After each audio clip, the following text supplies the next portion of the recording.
Welcome po sa inyo, mga taga Bread of Life Jensan. At kayo rin po na mga nakakapanood sa ibang lugar po ng ating pong online streaming. Nagpapatuloy po tayong nagpapasakop sa ating gobyerno sa palatuntunan po ng enhanced community quarantine, kaya po tayo ay muling naka-online.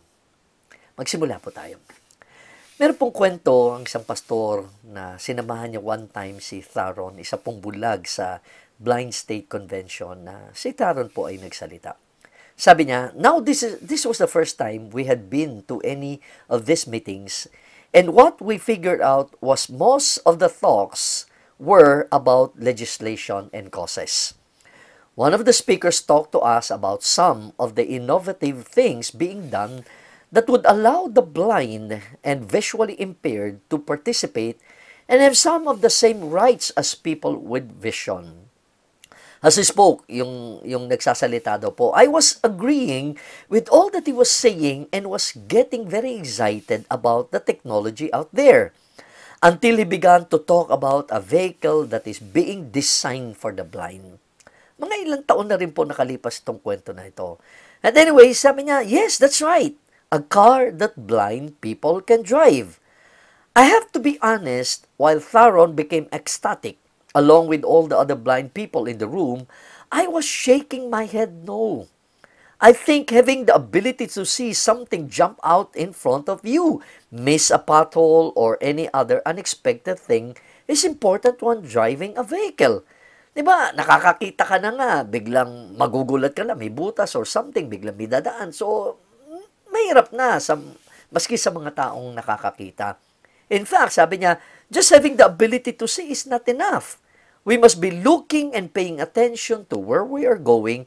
Nothing like almost being run over by someone texting while driving. Di ba? Ang dami ng aksidente nangyari nga daw po sa mga nagte-text habang nagmamaneho. Di lalo na, no, yung pong mga bulag. Kaya ang ating pong pag-uusapan ay patungkol po sa isang aspeto ng buhay ng nakakakita o tumitingin, nakikita ang Panginoon. Sabi po ni Antoine, no, de Saint-Exupéry, and now here is my secret. Sekreto ko to. A very simple secret. It is only with the heart that one can see rightly. What is essential is invisible to the eye. Matagal na po na quotation, napakagandang quotation po yan. Hindi po sa mata lang nakakakita, kundi sa puso. Ang importante, ang puso ang nakakakita. You know, as we go through life, what can we do to make sure that we are seeing clearly? Ano ba dapat natin gawin na talaga nakikita po natin? Understand, dapat intindihin po natin, life goes quickly and a lot of things happen unexpectedly. You don't usually get warned, that something bad is going to happen. Minsan di ka naman naabisuhan na masama mangyayari. We usually get blindsided by it. Biglang nagulat ka na lang, hindi mo nakita, may dumating na parang dumating na hindi mo napansin ng mga masamang bagay o whatever na nangyari sa buhay. What we need to have actually is God's vision, yung pananaw po ng Diyos. Na when something happens, and so we need to see clearly. Na-discover ko rin po sa buhay, tingnan niyo po ito. When you can see God in what is happening, you then realize that He is working, and you then will move forward for His glory, honor, and power. Ang ating pag-uusapan po ngayon ay yung napakahalaga po na nakikita natin ang ginagawa ng Diyos. Para bang sa sitwasyon natin, sobrang terrible nangyayari po. Kailangan ma-realize, makita natin, ano bang galaw, ano bang kamay ng Panginoon? Paano ko ba makikita ang kamay ng Diyos sa lahat na nangyayari ngayon, sa lahat ng sitwasyon ngayon? Aside from the virus, corona-19, COVID-19 na sitwasyon po ngayon, paano ko ba makikita ang Diyos sa aking buhay? Sabi po ni Marche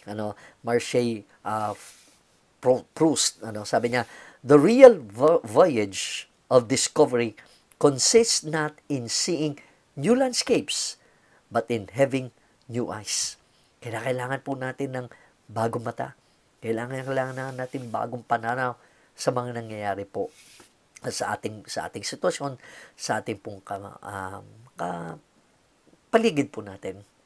You know, one of the interesting truths of Scripture is that the invisible God can be seen. No, paliwanag ko natin ng konti, pero tignan po natin sa Scripture. Hebrews 11 verse 27 reads, by faith, he left, that is Moses, he left Egypt, not fearing the king's anger. He persevered because he saw him who is invisible. Because ang tanong how can someone who is invisible be seen? Invisible nga paano mo makikita? How is it possible for someone to see and know and recognize the person who is famous for being invisible? Ang Diyos invisible nga So, paano yon? Paano nakita ni Moses ang Diyos na invisible? So, ibig sabihin, hindi talaga in a sense totally invisible ang Diyos. Ibig sabihin, nakikita ang Diyos. Not in the physical sense. No? We are able to see God in the spiritual sense. Sabi nga, to see God means to receive a revelation of God that assures your heart and gives you an awareness of God that you could not have otherwise received.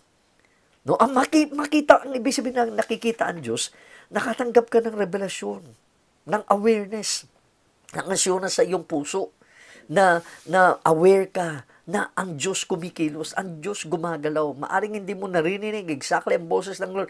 Alam mo, may galaw ang Panginoon. Alam mo, may kilos ang Panginoon. No? Kaya nga, sabi nga, somebody said, if we cannot see God in the commonalities that constitute daily life, we would not recognize Christ if He walked into the room and sat down beside us. Kung hindi tayo masyadong aware, kung hindi tayo conscious na sa presensya ng Panginoon, parang tumabi na pala sa atin, hindi natin na-recognize, no? Ang Panginoon, no? Kaya ang ating napakahalagang pag-aralan, lalo sa sitwasyon na ngayon, na paano ko ba makikita ang Diyos? Paano ko ba ito sa mga dinadaanan ko sa aking buhay na makikita ko ang kamay ng Panginoon sa lahat ng ito? Maganda pong sabi ni A.W. Tozer, one of the spiritual, kumbaga, na writers na gusto ko pong basahin ng kanyang libro. Sabi niya, sinulat niya, what I am anxious to see in Christian believers is a beautiful paradox. Parehong totoo, no? Na dalawa, na parang nagtutunggali pero parehong tama. I want to see in them the joy of finding God while at the same time, they are blessedly pursuing Him. Diba? Parang, ang ganda, no? Nahanap mo ang Diyos, pero nagpapatuloy ka, nagpupursue. I want to see in them the great joy of having God, yet always wanting Him. Ganda ng paradox sa sinabi po ni A.W. Tozer. Yung bang, nakita mo na, nakilala mo na ang Diyos, pero nagpapatuloy ka pang humahanap sa Diyos. Nakasama mo na ang Panginoon, nakita mo na, pero gusto mo pang makita, gusto mo pang lumalim. No? Yun ang magandang paradox sa buhay po ng isang mananampalataya. Many years ago, ito po ay isang astronaut po ang pangalan niya, si Yuri Gagarin. I don't know, siguro mga kabataan din na unless sa science na pag-aralan niya siya. It was the year 1961, and this Russian cosmonaut was the first human to travel into space. After circling the Earth, the atheistic astronaut came back and declared that he looked outside his capsule. Tumingin daw siya sa labas ng kanyang capsule, sa kadiliman, sa lugar na yun, ng space. Hatang itong sabi niya, I didn't see God anywhere. Hindi ko nakita ang Diyos. Hindi ko nakita ang Diyos. Sumilip ako doon sa space. Walang Diyos. Hindi ko nakita ang Diyos.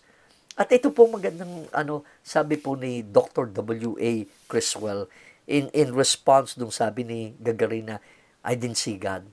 Sabi ni Criswell, let Gagarin take just one step out of his space capsule for just 1 second and he will see God quickly enough. Yung bang wala kang gadget na nahahawakan ka, mananatili ka sa capsule mo, then malamang mamimit mo ang Diyos. Maganda po sabi ng isang tao, the reason why men don't see God is simply because they don't want to find Him. Bakit hindi mo makita ang Diyos? Kasi walang pagnanasa na makita ang Diyos eh. Ang Diyos nagpapakita, ang Diyos nagpapadama. Ang Diyos gusto niyang mapakita ang kanyang presensya sa ating lakbayin, sa ating buhay. Kaya lang, ang susi ay, sana naghahanap tayo. Talagang dinidesire natin ang Panginoon. Isang writer, si Ian Johnson, shared, sabi niya, when I was young, I had never heard or even known about a bird common in New Zealand called the spotless crake. Sa taga New Zealander siguro siya. It wasn't until I saw a picture in a bird book that I even knew that they existed. Meron pa ganung klaseng ibon. No? And so I began to read about where I might find one. And then I began to go to those places in search of one. And you know what? I found them.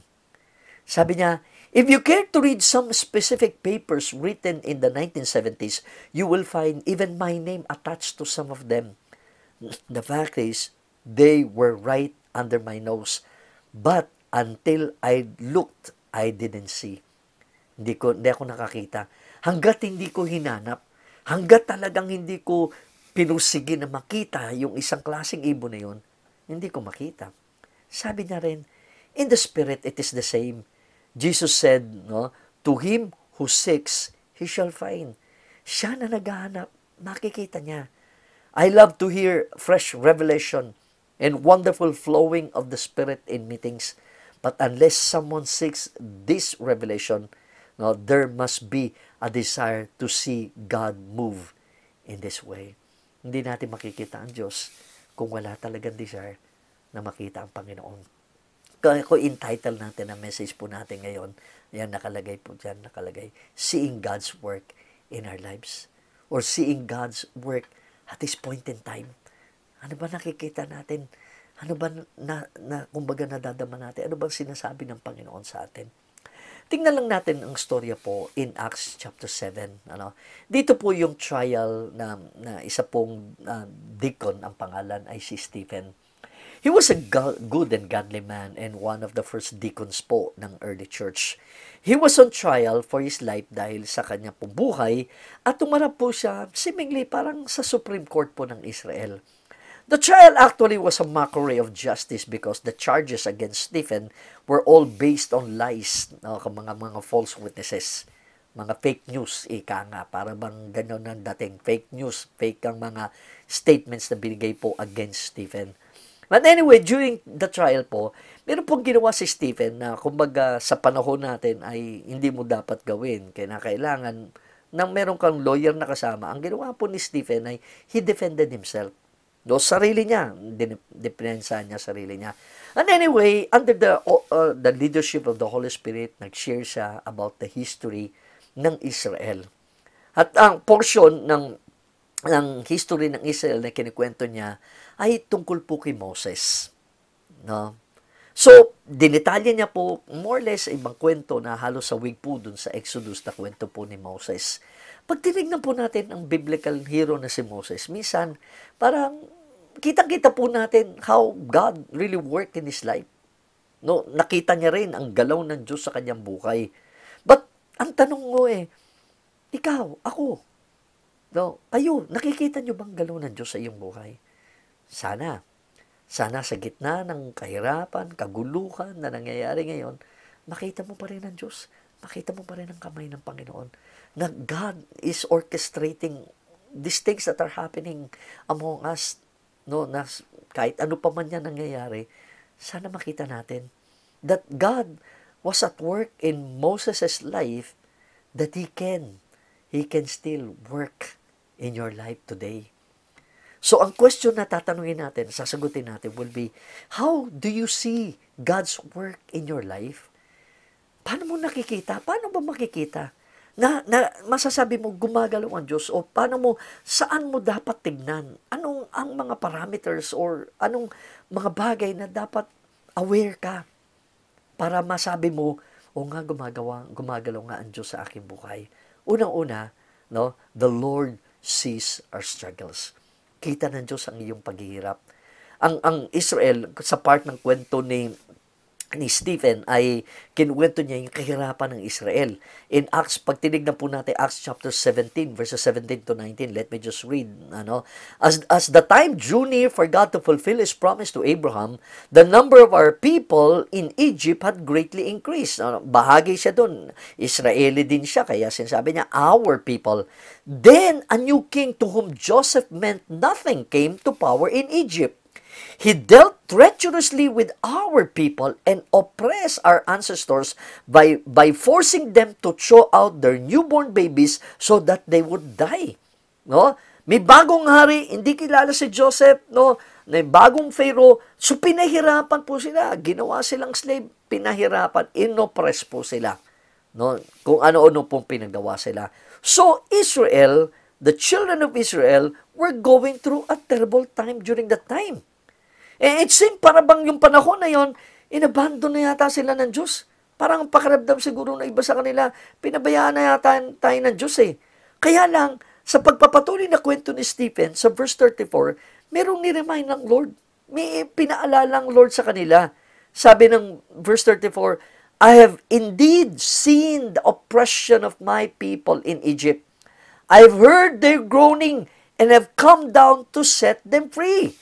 So, kumbaga sinasabi, alam ng Diyos, nung para makita mo ang kamay ng Diyos, nakikita mo ang galaw ng Diyos sa iyong buhay, alalahanin mo, nakikita ng Diyos yung paghihirap mo. Nakikita ng Diyos yung sitwasyon mo. The Lord was watching over the children of Israel, and He is surely watching over us. And so we need to know that, as God would reminded them, yes, we are going through a terrible time. Sabi po, na kung araw-araw ka makikinig at tinitingnan mo ang mga trahedyang nangyayari all over the world sa coronavirus na to, nakaka-down minsan ng espiritu dahil ilang libo namatay, ilang daan ang namatay sa iba-ibang lugar. No, kaya parang kung titignan mo, grabe, terrible. No? Yes, we may be going through a hard time right now. But one thing you can be sure, God knows what we are going through. And I just don't know exactly why God is seemingly delaying. Bakit hindi pa makakita, makaproduce ang mga scientists ng vaccine para magamot ang lahat ng tao. But no, don't give up on God. Huwag kang tumigil ng pagtitiwala na alam ng Diyos ang iyong suffering, alam ng Diyos ang iyong dinadaanan. Maaring hindi ka man, tayo man directly affected, hindi ka infected ng virus ng corona nito, pero maaring may problema ka rin. Kaya may sinisip mo, na parang pinabayaan na yata ako ng Diyos Parang kinaligtaan na yata ako ng Panginoon. No? Para makita mo ang kamay ng Lord, alalahanin mo, alam ng Diyos, nakikita ng Diyos ang iyong dinadaanan. Jerry Bridges, isang Christian author, says, every day is important for us because it is a day ordained by God. Araw-araw mahalaga. If we are bored with life, there is something wrong with our concept of God and His involvement in our daily lives. Even the most dull and tedious days of our lives are ordained by God and ought to be used by us to glorify Him. Para bang yung ordinaryong araw, yung ordinaryong panahon. Nung kanina nung gumising ka, parang ordinary na araw na naman. Pero inordain ng Panginoon yan. Involve ang Diyos sa araw na ito. Na kinakailangan aware tayo. Kinakailangan na makita natin ang kamay ng Diyos sa araw na to para mabigyan natin siya ng kaluwalhatian. John Killinger is a pastor who taught at Vanderbilt University for 15 years. He also served as a dean in one of the colleges. Itong testimony, sinare niya na parang testimony ng isang Christian lady who was trusting the Lord. Kinuwento ni John, I remember a delightful little white-haired lady I used to visit in one of my parishes. Her name was Diane Gwaltney. I sometimes teased Diane about having a man's name, and told her I had once been a dean too. Anyway, I once asked Dean, who was then in her 80s, 80-year-old na, how she felt about all the change taking place in the world. Sa nangyayaring pagmabago, ang bilis na nangyari. Paano ka nag-a-adjust? Paano ka kumahabol? Sabi ng matanda, oh, I don't worry about it all.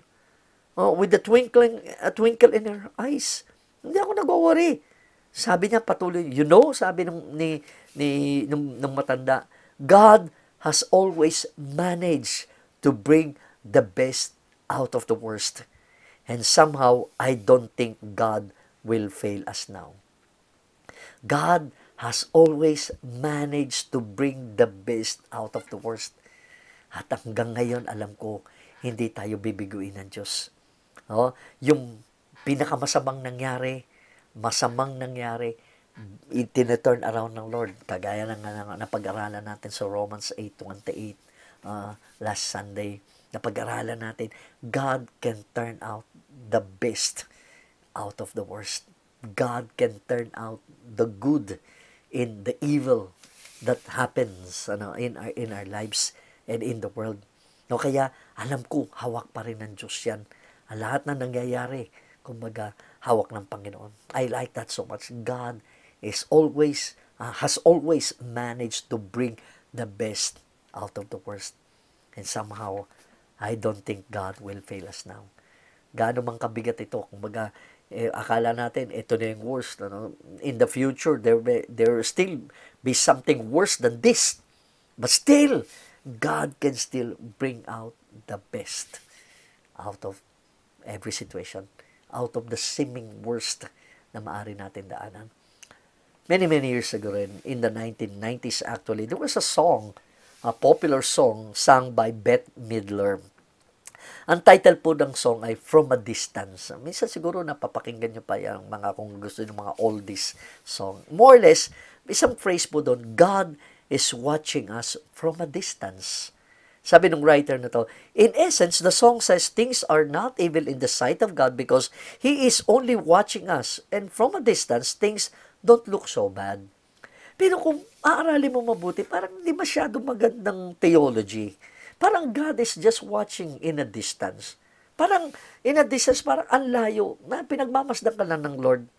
No, parang, sige lang, pinagmamasdan ka Lord. Parang God is not involved. No, yun ang dating minsan nung kanta na. Parang He's just watching from a distance. No, bahala. Pambaga siya, sige, napapanood naman kita, nakikita kita, pero bahala ka sa buhay mo. No, hindi ganun ang seeing God's work in our lives. No, hindi lang nakikita niya yung nangyayari sa iyong buhay, pero involved siya. May bahagi siya doon. Maaring hindi siya ang nag-cause, hindi ang Diyos ang nag-cause ng virus na ito. No? Pero inalaw ng Diyos, God is involved actively. Maaring hindi lang natin nakikita, pero God is already actively moving kasi as we will see later on. No? The point is this, look at this very important concept. God is involved in every aspect of human activity and throughout all of human history and throughout all of lifetime, or all of time. No, God is not just watching from a distance. God is involved. No, actually involved. A bad situation or an undesirable set of circumstances are not always a bad thing when you are in the hands of God. No, kaya God will turn out for good nga eh. The question comes up that will still come up sa mga Christians is, why hardship? Bakit may pain? Bakit itong misfortune na to nangyari? Anyway, basta isipin na lang natin, God's plan is working on our behalf even when we suffer. So anong dapat na perspective? Anong dapat na focus is this? The focus of today's message is not about getting through tough times, but rather not letting tough times or the existence of evil cause your faith to falter. Hindi ang pinalangin natin, Lord, tapusin mo na to. No? Siyempre, hirap eh. Maraming hirap. Ang ekonomiya, grabe, nahirapan ng maraming mga tao. Marami nang namatay. Parang ang panalangin talaga, no? Sana, Lord, ihinto mo na. Pero hindi lang sana ihinto ng Lord. Sana yung pananampalataya ng ibang tao, huwag mawala sa Lord. Ang nakakatakot po minsan ay dahil sa mga trahedyang ito, para bang ang maging feeling ng iba, Wala, inabandon na ako ng Lord. Kaya, ano pang saysay? Inabandon na ako ng Panginoon. Inabandon na tayo ng Panginoon. No? Ano pang saysay na magpatuloy sa Kanya? Sana po wag mangyari sa atin yun. Sana po wag nating, because wag nating isipin, God is going to fail us. He's not. He's not going to fail us. And we know God is at work in our lives. Why? Because God sees our struggles. E. Stanley Jones, isang missionary po, sabi niya, surrender the thing you fear into the hands of God. Turn it right over to God and ask Him to solve it with you. Fear is keeping things in your own hands. Faith is turning them over into the hands of God. No? Ang takot, yung mga bagay na nangyayari sa atin, ang takot, lalo nating hinahawakan. Ang pananampalataya, Panginoon, natatakot ako, ibibigay ko sa itong takot ko na to. Oh, hindi, totoo po, hindi ho mali na magkaroon tayo ng takot. Sige, from time to time, dahil sa sitwasyon na nangyari po sa atin. I've shared with you last time na yung sitwasyon din namin, yung aking brother-in-law, 2 beses ng heart attack. And last Friday, na-push through na po, kinakailangan na siyang ma-heart bypass. So, dami ho nag-pray, ang dami hong talagang nanalangin para sa kanya. Sabi ng sister ko, 4 to 6 hours, pero more or less inabot ho yata ng mga 9 hours yung kanyang operation dahil talagang medyo nahirapan. Pero buti naman, sabi ng sister ko, ang kanyang kwento ay parang sariling yung heart niya nag-beat on its own. Siyempre, for a while, hindi pa siya conscious. And then, last night na nagte-text kami ng kapatid ko, sabi niya, it's very stressful. I can feel. Sabi ko, siyempre, kahit siguro man kung ako man nandoon sa lugar na yon ay nakaka-stress po yon. I guess, may takot na nadama yung aking sister. Napagod po siya masyado. Siyempre, imagine, naghahantay ka ng 9 hours yung operasyon. I could not imagine, siguro tatayo, upo ang sister ko yung sa sitwasyon na kanyang dinaanan, no? And ang binigyan ko na lang siya ng text, na pinadalang kong text sa kanya, ang isang text na, perfect love cast out fear. Ang pagmamahal ng Diyos, ang nag-aalis ng takot na yan sa ating puso. Kaya ang ganda ng sabi ni Stanley Jones, pag ginawakan mo yung mga bagay na nangyayari sa iyong buhay, mananatili kang, lalo kang matatakot. Ang pananampalataya ay i-turn over mo, Lord, hindi ko kaya ito. Natatakot ako. Pero papaubaya ko sa iyo, sa iyong kamay. Dahil alam ko, mas meron kang magagawa. Meron din po isang pastor nag-post nito, no? Sinulat niya, life sure is different today, is it not? Perhaps like me, you're sick of home quarantine and depressing news. So where is God in the midst of this crisis? My lack of understanding of some of the whats and whys of this global crisis does not, nor should it ever, lead to the conclusion that God doesn't care or is unaware. Na kahit hindi ko man naiintindihan lahat, wag sana ako umabot dun sa panahon na walang pakialam ang Diyos. Wag sana ako mabuto sa panahon na hindi niya alam kung ano nangyayari. I don't understand God's current timing or will with the virus. But the one thing I know to be true from Scripture is that God never forgets us. He always rescues and He holds us even in our rebellion and unrest. He is our source of safety and security, and maybe that's one lesson to be learned now. What I cannot understand, His timing or purpose, I can always understand and trust His character. Our God is a compassionate God who hurts as much as we hurt. Run to Him, trust His timing, and never forget that He has never left His people. Even in seasons of rebellion, He will sustain us because He loves us. Ganda po, God sees your struggle. God sees the struggle of the world.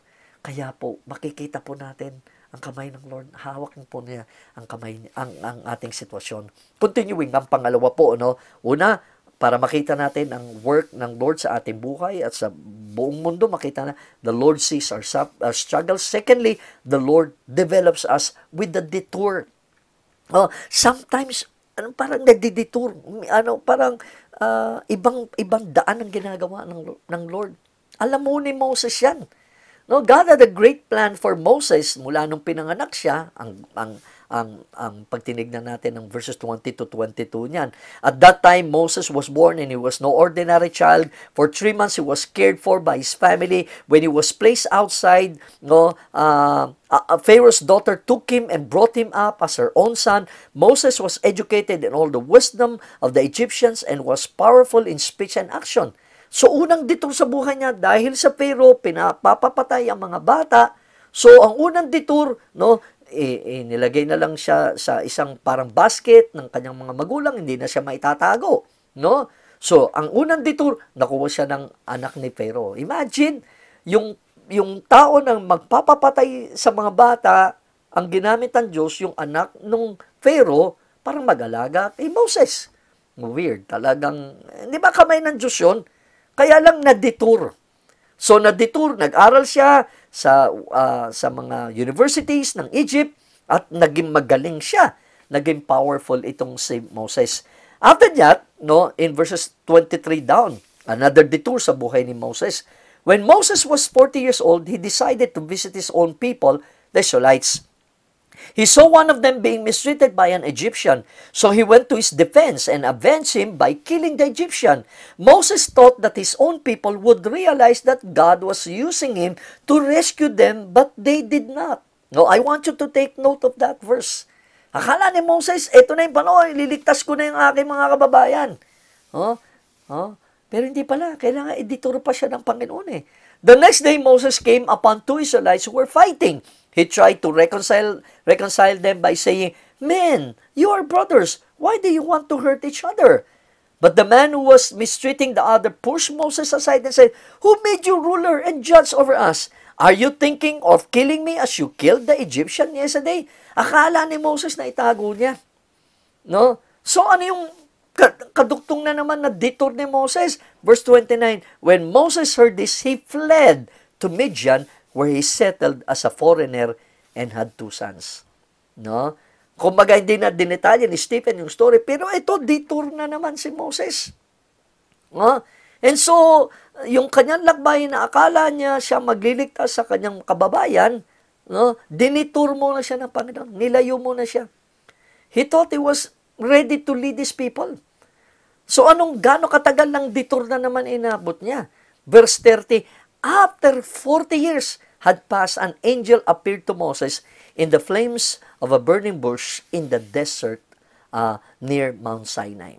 Grabe ang detour niya, 40 taon. No? So, grabe yung pagdetour ng Lord. Minsan yung kamay ng Lord sa ating buhay, hindi ka pa handa, anak. Kailangan, mamaster mo muna ang character building. Hindi ang skill, hindi ang galing, hindi ang abilidad. No, ito pong statement na to, maganda pong pakinggan ninyo. One time, Moses thought he was ready when he was not ready. Akala ni Moses, handa na ako! Pero hindi pa pala siya handa. Then, ito, pag tinignan natin actually sa Exodus ito, then he thought he wasn't ready. But, he was already ready. Ngayon panahon na akala niya hindi pa siya handa, kaya dami pa niya excuses sa Lord. Biglang, yun pala yung time na handa na siya. That's why, yung situation, yung storya ni Moses, makita natin ang kamay ng Lord sa kanyang buhay. Ganon din ang kamay ng Lord sa ating buhay. That this would remind us that we always need wisdom and help from God. That's why God would develop us first in our detour. Gusto natin diretso, hindi, detour ka muna. Ikot ka muna. Ravi Zacharias says, there is no greater discovery than seeing God as the author of your destiny. Ang Diyos ang may lakda, ang author ng ating destinasyon sa ating buhay. Kaya minsan, dinidetour tayo ng Lord. Moses learned a lot in Egypt, yung sa verse 22 nga, 'di ba? First 40 years ni Moses, dami niya natutukan sa mga Egyptians, na doon siya nag-aral. He was mighty in words and deeds. But that wasn't enough. No? So God took Moses into the wilderness and gave him a job of tending sheep. Siya nag-aalaga ng tupa, imbis na parang general, imbis na chariot ang hawak niya, tupang pinag-aaralan niya. Inaalagaan niya. He need to learn how to be a shepherd. Why? Because he will be the shepherd of Israel. God will use him to become a good shepherd. No? Kasi gusto ng Diyos na merong mga laga sa kanyang bayan. At si Moses ang ginamit niya. So that's why God had to teach Moses doon sa detour na panahon na yon, 40 taon, na inikot-ikot ng Lord, kumbaga in a sense, nag-wander siya. Bakit? Kasi another 40 years na mag-wander ang Israel eh. So parang sanay na si Moses yung wandering in the wilderness. So para magagabayan niya yung tao. That was in a sense sad, but it was a necessary detour because the children of God had to learn to trust in the Lord. No, ganun din, di ba? Minsan parang masakit, malungkot, sayang na madidetour. Ito, mabilis na ito, malapit na sana ito. Kaya lang kailangan i-detour ng Diyos eh. No? Kaya lang necessary eh. Kinakailangan yun eh. Para talagang matuto tayong magtiwala sa Lord. Nobody likes detour, sabi na isang writer. But sometimes they are necessary. One day, Billy and Ruth Graham were driving through a long stretch of road construction. Ginagawa po ito. They had many slowdowns and detours and stops along the way. Finally, they reached the end of all that difficult and then smooth pavement stretched out before them. Tapos na yung kinoconstruct po. So, siyempre, maalog and so on and so forth. Nung nakita po ni Ruth Graham yung road sign nakalagay sa end ng road na yon, end of construction, thanks for your patience. Sinabi po ni Ruth kay Billy na those words would be a great inscription on her tombstone someday. Sabi niya, end of construction, thanks for your patience. That's why when Ruth Graham died, and she was buried, nung nilibing po siya, her grave is marked with a modest stone, at yun nga nakalagay, end of construction, thank you for your patience. No? Naintindihan po ni Ruth that God's transforming work requires a lifetime. No, kumbaga, hanggang sa katapusan ng buhay, ang pag-aayos ng Lord, kaya minsan may mga detour sa buhay eh. Alalahanin niyo ko, God is not through with us yet. Hindi pa tapos ang Diyos sa inyo. Hindi pa tapos ang Diyos sa akin. We're not home yet. No, we're on the way to our promised land. Some of us would be willing to go home right now. No? Iba siguro gusto na parang if God would allow you. No? Pero sa iba sa atin, tinuturuan pa tayo. Inaayos pa ng Lord ng kanyang timing, perfect ang timing. God is still at work in our lives. And He develops us with detours. Marami pong detours ang ginagawa. Sometimes, alam niyo po, the greatest barrier to what God is doing is what God He used to do. Ulitin ko po, sometimes the greatest barrier to what God is doing is what He used to do. Minsan nasanay po tayo na ganitong ginagawa ng Lord, ganitong kaparaan ng Lord. Nasanay tayo, akala natin ganun ang gagawin ng Lord sa ating buhay. Hindi, minsan kailangan i-detour. No? Para bang, kung nag-gym ka, kung laging hindi ka gagamit ng mas mabigat na kung nasanay ka na 10 pounds ginagamit mo, hanggang dyan lang. Hindi ka kinakailangan, bibigatan mo para medyo ma-enhance. So, ganun din minsan sa atin naman buhay. Minsan, hindi tutur ka ng Diyos para may ibang experiences ka na naman mararamdaman, mararanasan sa Panginoon. Bakit? Kasi hinahanda ka ng Panginoon. Hinahanda tayo ng Diyos. D.A. Fisher, an American painter, wrote, "From the scriptures, we find basic truths that may serve as the foundation of our teaching of history. The first basic truth is that God is in control of history. God's control may take the form of caring, governing, protecting, sustaining, and preserving. He exercised His will through divine superintendence or by divine intervention. No? God again is in control of history.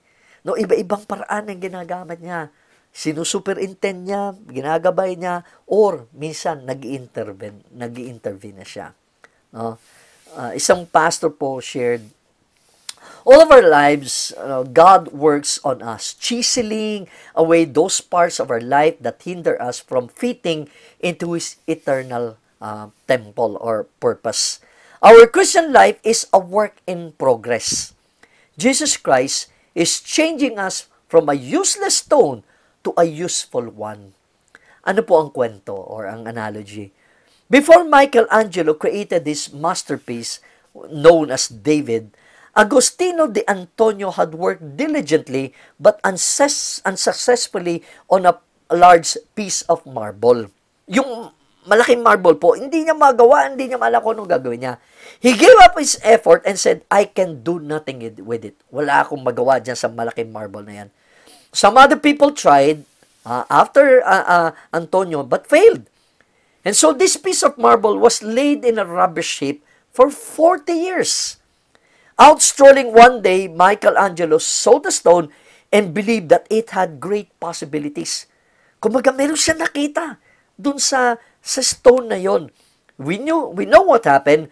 From that seemingly worthless stone was carved one of the world's masterpieces of sculpture, David. No?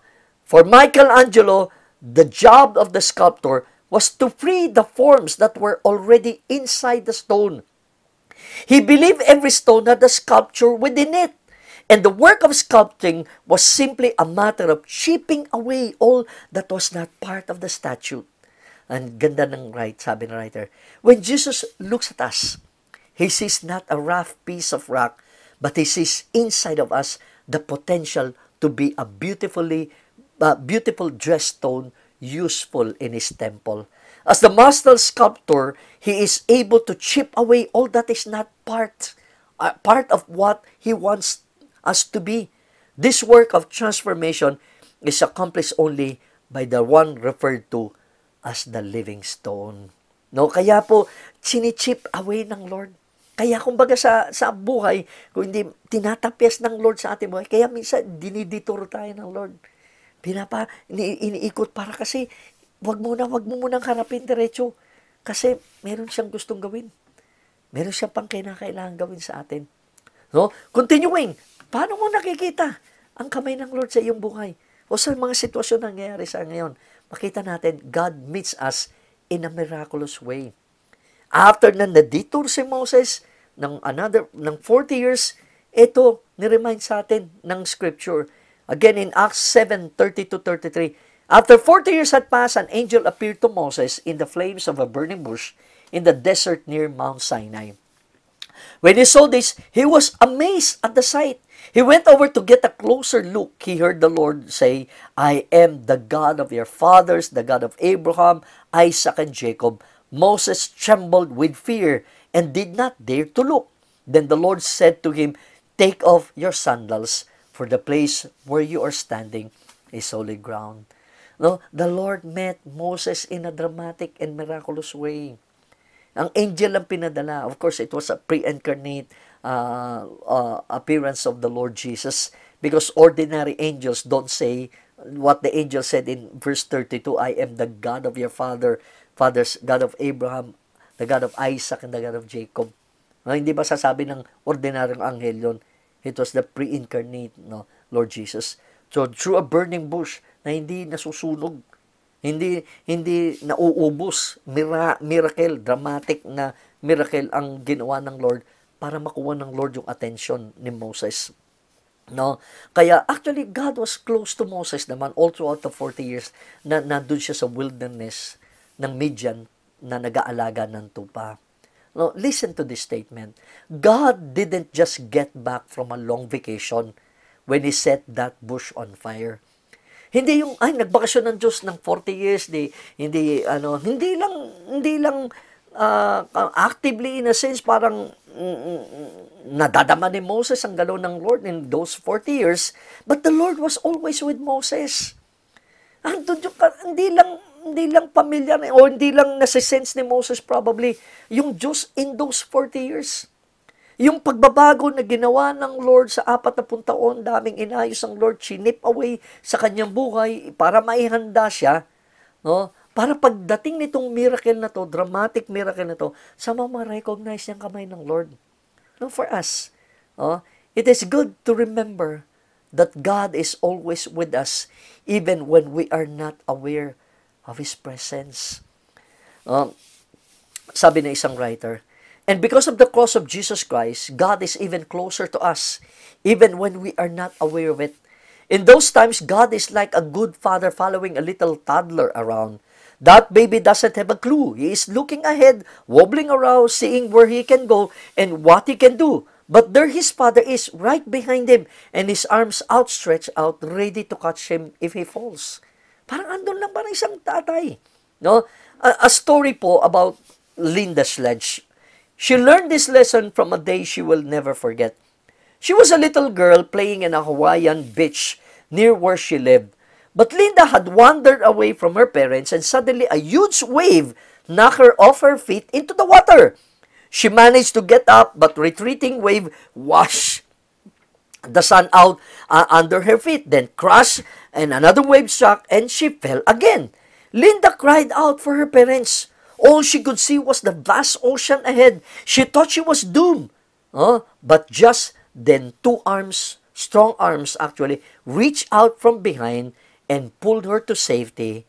And then, narinig niya yung boses, "Don't be afraid, I have been watching you all the time." Ang tatay niya, "Huwag kang matakot, pinagmamasdan kita all the time," na nangyayari yon. William Graham Tullian Chividian says, the cross, as partly nga nabanggit kanina, is the ultimate statement of God's involvement in the world on this side of heaven. Alam ng Diyos kung nasaan tayo. Alam ng Lord ang sitwasyon mo. Kaya, remember, the road to Emmaus, nilapitan ni Lord, yung dalawa, una hindi siya na-recognize until nung breaking of the bread, sa kanila na-recognize ang Panginoon. Then sabi nila, in Luke 24:32, did not our heart burn within us while He talked with us on the road and while He opened the scriptures to us? Para bang umaapoy, parang nag-iinit yung ating puso. Na somehow ganoon. It is the holy and humbling thing to be aware of the presence of God. God is at work in your life. Sometimes, He may not, somehow, make it, very real in a sense kaagad sa iyo na hindi mo napapansin. But sometimes He makes an extra awareness of His presence, not simply with the burning bush, not yung external, but with the burning heart. Minsan, may ganung galaw po ang Panginoon. Understand, God's fingerprints can be detected all throughout history. Minsan dramatic ang galaw ng Lord, yung fingerprint ng Lord andyan, parting of the Red Sea, tearing down of the walls of Jericho. Pero mayroong mga times na hindi noticeable sa ating senses. Kaya nga minsan 40 years na hindi aware si Moses, pero sigurado kumikilos ang Lord doon. Our lack of perception, yung hindi lang natin ma-sense, pero God is working.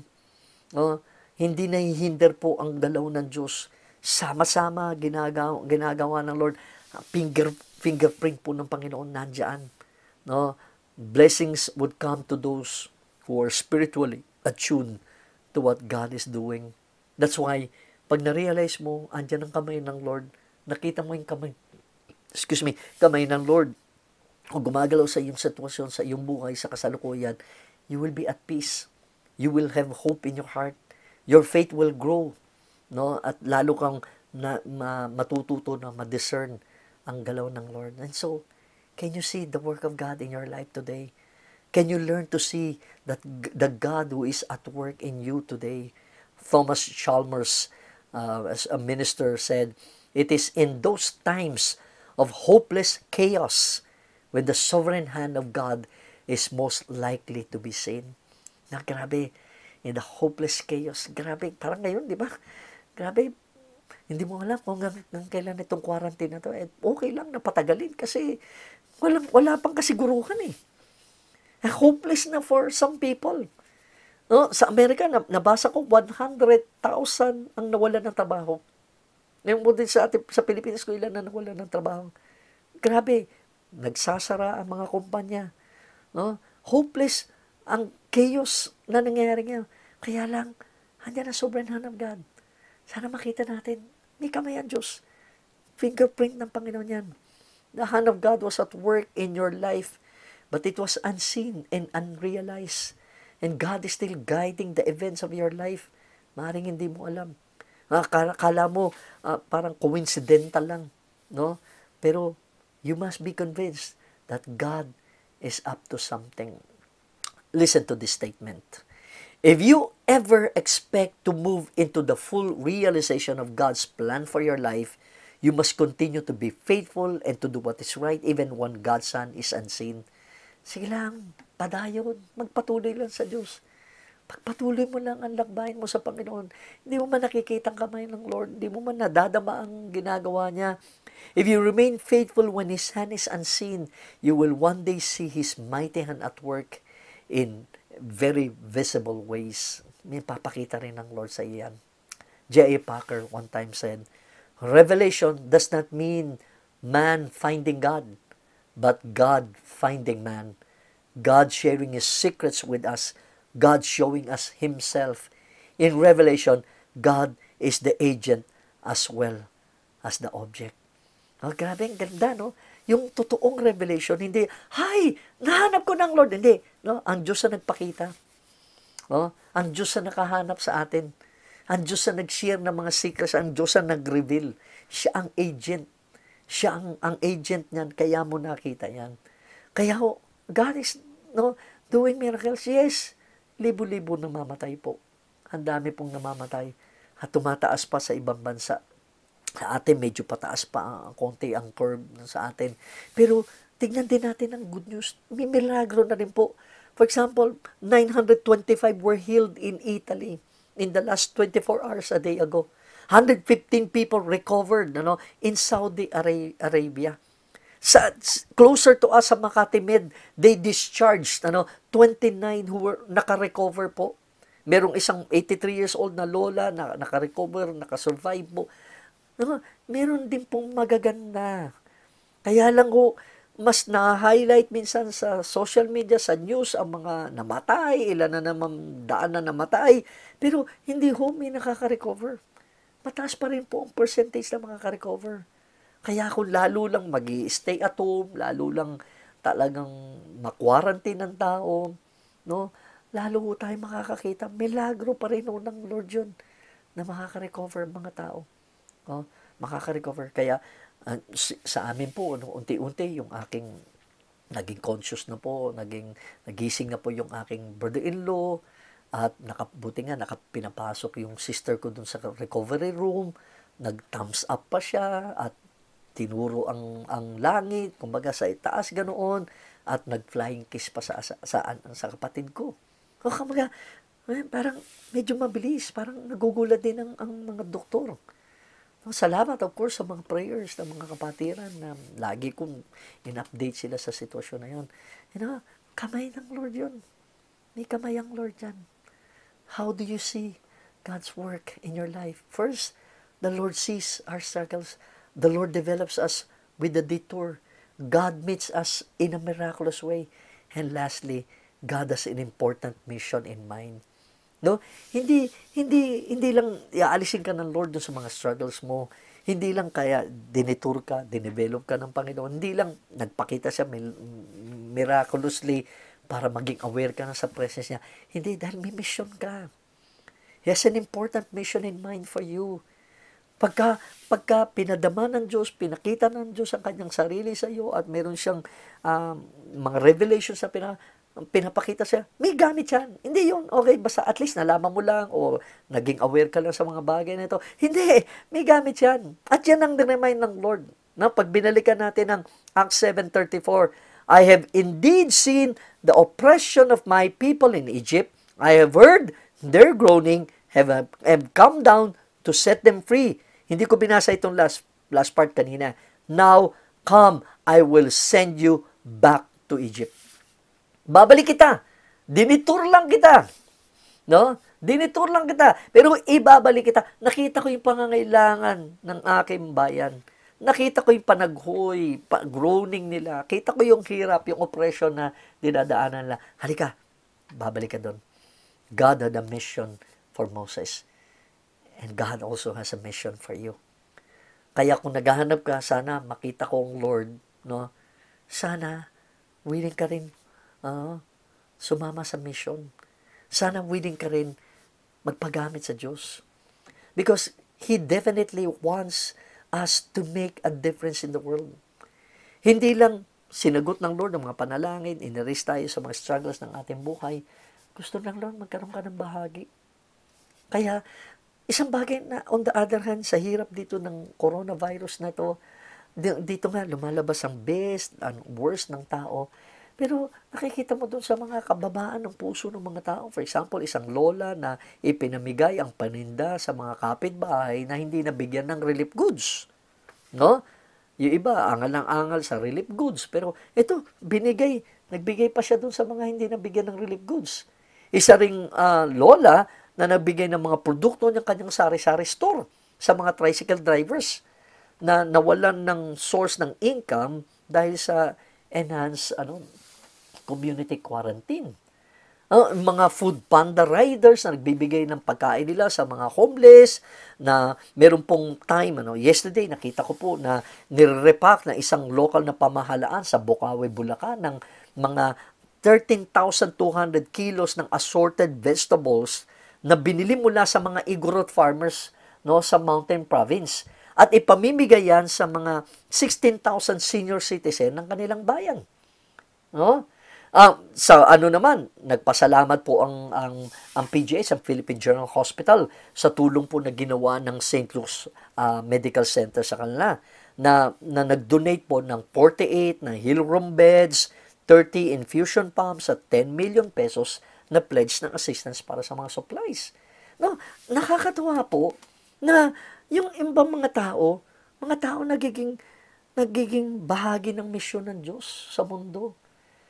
Para bang, nakita ng Lord yung struggle nila, nagkaroon ng mga detour sa buhay, pero po may mission. Sana po makita natin, may mission po tayo. Meron pong gustong gawin ng Panginoon sa atin. Meron po isang author, si Cleveland Matthews Sr., he said, as individuals, Christians, we have an assignment. And every assignment given to us from God is important. Ang bawat mananampalataya, may assignment. At ang assignment ay importante yan. Rick Warren says, you were made for a mission. God is at work in the world and He wants you to join Him. This assignment is called your mission, is both shared and specific. One part of the mission is a responsibility you share with every other Christian, and the other part is an assignment that is unique to you. No? Importante yung assignment na yan. Bahagi ka sa buong katawan ng Lord, pero meron ka ring uniqueness. So, itong coronavirus na atake na to, anong mission pinagagawa ng Lord sa iyo? Anong simpleng bagay? Hindi naman kailangan napakalaki. Hindi natin kaya magbigay ng milyon-milyon. Hindi naman yun ang hiningi ng Diyos sa atin. Hiningi ng Diyos sa atin, sumama ka, sumabay ka. May nagkwento po ito, taga Cebu, at pinost niya. Let me just read. On my way to work, I dropped by at Robinson's Puente to get some food to eat, since the establishments near my workplace were closed due to ECQ. I lined up at the special lane for health workers, dahil frontliner siya. The guy in front of me asked me if I am a frontliner. So I answered back, yes, sir. And a few moments later, he told me that he will pay for my grocery. Sabi nung nasa harap niya, ako na magbabayad niyan. Sabi nung babae, I told him, ayaw na lang, sir, oy. And he said, pagkuha pa, ma'am. How about chocolates? Kuha ka pa. Sabi nitong babae, I replied, sakto ra ni, sir. Maura ni akong kinahanglan. But the guy insisted in front of her, insisted, and he handed his cash to the cashier. So, biniyaran talaga nitong lalaki. I asked for his name, tinanong ko. But he said no. No name lang, ma'am. At, nisigot siya, pumayag naman yung lalaki kung pwede bang magpa-take ng picture, parang in appreciation. At so, pinost nitong babae na to, hindi ko na maipost sa inyo, nakalagay, thank you so much, sir. Such an angel in disguise. May God bless you always. Actually, yung pinost ko na ba yan, kaibigan natin ho yan. Kakilala natin yung tao na taga Cebu na siya, dating taga Jensan.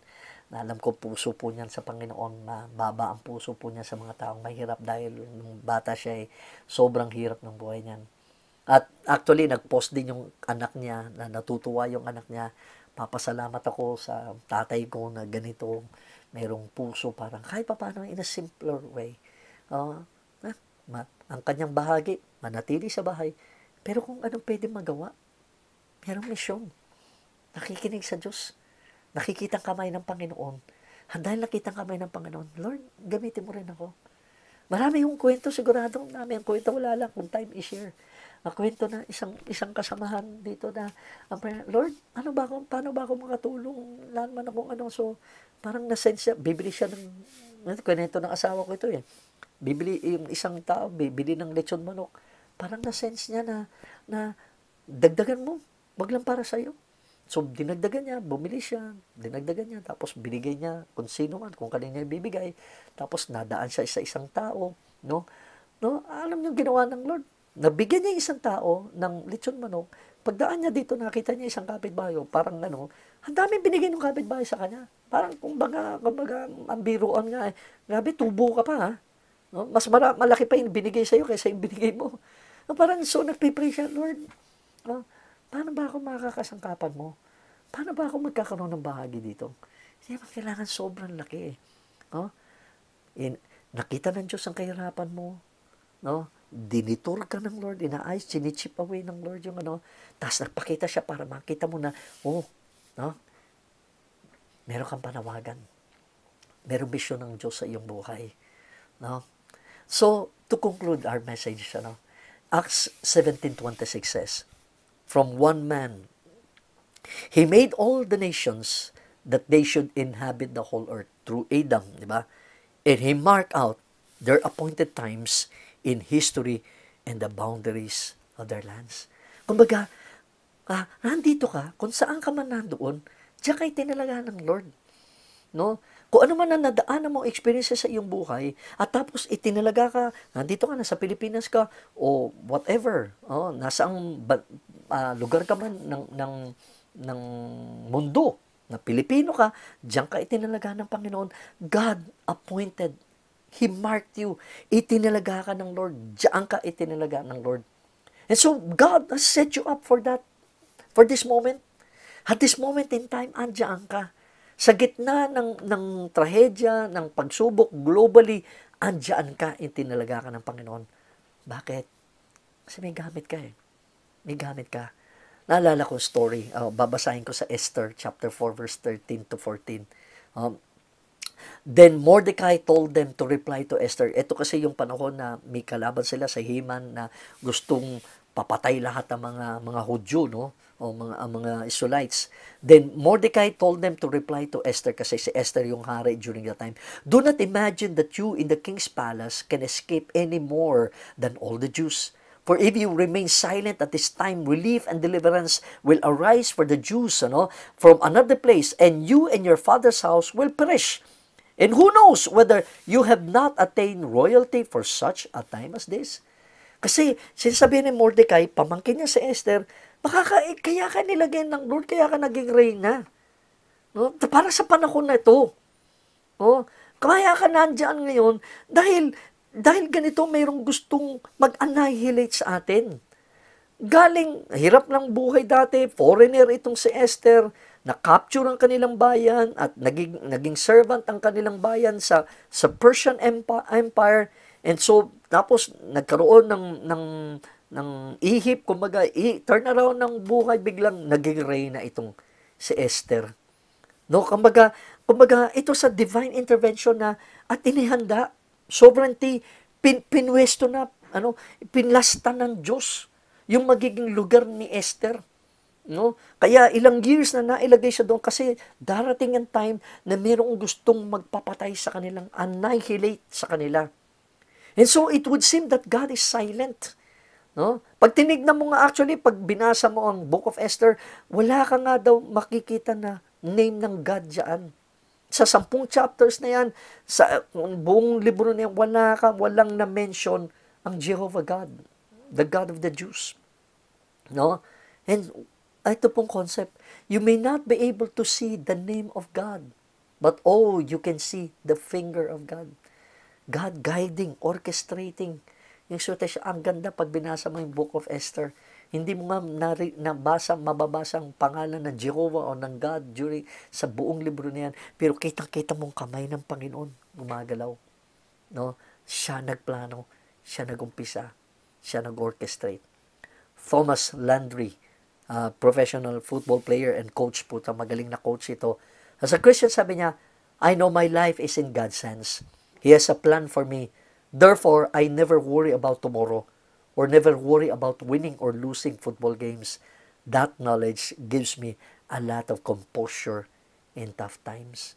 Mas alam ko lang may plano Diyos sa akin eh. Kaya yung statement, yung for such a time as this, yung verse na yun, would just begin to stir something in us, even in my spirit. It was as if God was saying to us, kaya ko kayo nilagay dyan. Kayo bread of life. No? Bread of life, Jensen, dito tayo nilagay ng Lord. Ako dito ko nilagay ng Panginoon. O wherever you are, kung bread of life ka o hindi ka man taga bread of life, inilagay ka ng Diyos dyan. No? At itinilaga ng Lord ang church na to in existence at this time. Bakit hindi 50 years ago? Bakit ngayon? Ngayon eh. Ito yung hour and place na pinrepare, hinanda, inorchestrate, dinitur tayo ng Panginoon para ngayon sama-sama tayo. Sometimes I would hear people talk about the victories of the past as if their church's greatest hour has come at tapos na. Hindi, parang simili lahat ng gusto na mangyari sa ilang iglesia, nangyari na. Tapos na. Hindi. No, God is orchestrating. God is behind us. God wants to do something more, much better, no, sa ating buhay, sa ating iglesia. No?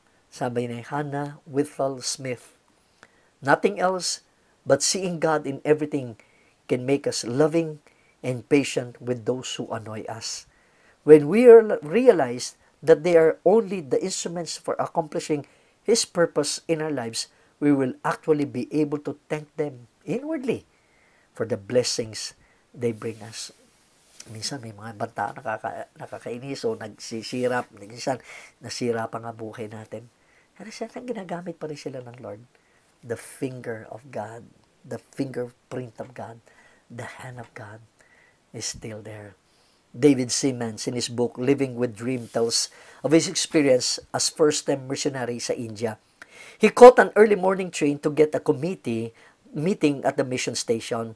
He expected to return that day, and so he took very little of him and took nothing to read. Wala siya kasi akala niya balikan siya. Kaya nang halfway, huminto yung train. Na-derail yung sa harapan po. So, na-damage, may trucks kasi na-damage.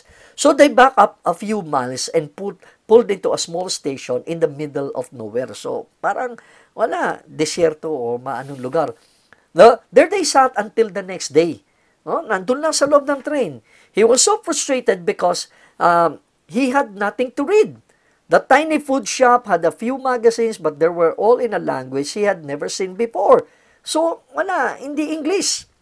Anyway, yung shopkeeper, nakita siguro na parang naghahanap siya, pulled out a well-worn paperback edition of Atlas Shrugged by Ayn Rand. The only book in English anywhere to be found, and it was 1,100 pages, 1,000 pages plus of anti-Christian philosophy. So, kumbaga, yan lang yung English na libro, tapos ganun pang klase anyway, dahil wala siyang So, para hindi si mabore siya, binasa rin naman niya yung libro. He was not thankful for the book, of course, nor did he see the providence of God in his life during that time. And so, anyway, para lang to pass up time. Fast forward, 10 years later, a young student came to his office with intellectual problems regarding the Christian faith. He had read the book that shook him up. Para bang nataranta itong bata dahil may nabasa siyang libro. At yung libro na yon ay yung atlas na yon na binasa ni ni David. The student was shocked when he heard that the missionary had read the book. There was immediate rapport established, and they spent a lot of time dealing with the issues of that book. The young man went on to become a Christian physician loyal to his faith in Christ. Then ito sabi ni David, I consider the day I spent reading that book one of the worst days of my life. It was a wasted day with no redeeming value. But it took 10 years before he could see God working in his life that day in making a difference for the future. He now keeps this little saying before him to remind him that God is involved in his everyday, even the bad ones, everyday life. Ito pong sinulat niya. He is always around the corner to meet me, so I can enter the future unafraid, for nothing can come to me that cannot be used by the grace of God, for the glory of God, my own growth, and the good of others. Ganda po yun, na walang mangyayari sa kanyang buhay na hindi pwedeng hindi magamit ng Lord para sa kanyang grasya, kanyang kaluwalhatian, sa kabutihan ng ibang tao. Sabi po, I hope you will see the hand of God. I hope you will see itong coronavirus na to, fingerprint ng Lord. Handyan ang kamay ng Lord. Meron siyang, alam niya, nakikita niya ang yung struggle. Aside from coronavirus, whatever struggle you have in your life, kita ng Diyos yan. Aside from the coronavirus, anuman difficulty meron ka, kita ng Diyos yan. Pero, minsan ididituro. May inaayos pang Lord Kailangan i-chip. May tatanggalin muna sa atin. Then biglang magmimilagro. Minsan hindi naman simpleng parang milagro. Hindi naman minsan super naman minsan. Minsan simple lang. Ipapakita na ng Lord na handyan na. Okay? Pero hindi nagtatapos doon. Meron kang mission. Meron kang gagawin. Meron gustong ipaayos ang Panginoon sa iyong buhay. Sana maintindihan mo yun. Meron po nagsulat, in 3 short months, just like He did with the plagues of Egypt, God has taken away everything we worship. God said, you want to worship athletes? I will shut down the stadiums. You want to worship musicians? I will shut down civic centers. You want to worship actors? I will shut down theaters. You want to worship money? I will shut down the economy and collapse the stock market. You don't want to go to church and worship me? I will make it where you cannot go. And I think I've shared this, but I just want to repeat. Maybe we don't need a vaccine. Maybe we need to take this time of isolation from the distractions of the world and have a personal revival where we focus on the only thing in the world that really matters, and that is Jesus. Sana you will see, each one of us will see the hand of God. Individual, kanya-kanya. Kanya-kanyang kamay ng Lord sa ating buhay. Sana po makita natin ang bahagi natin at makiisa tayo sa palatuntunan ng Diyos sa kapanahonan na to para sa buong iglesia, at sa atin individually na hinilang ng Panginoon. Magandang araw po sa inyo lahat. Salamat po sa inyong pakikinig at nawa nasamahan kayo ng Diyos sa inyo pong lakbayin sa inyong buhay sa araw-araw.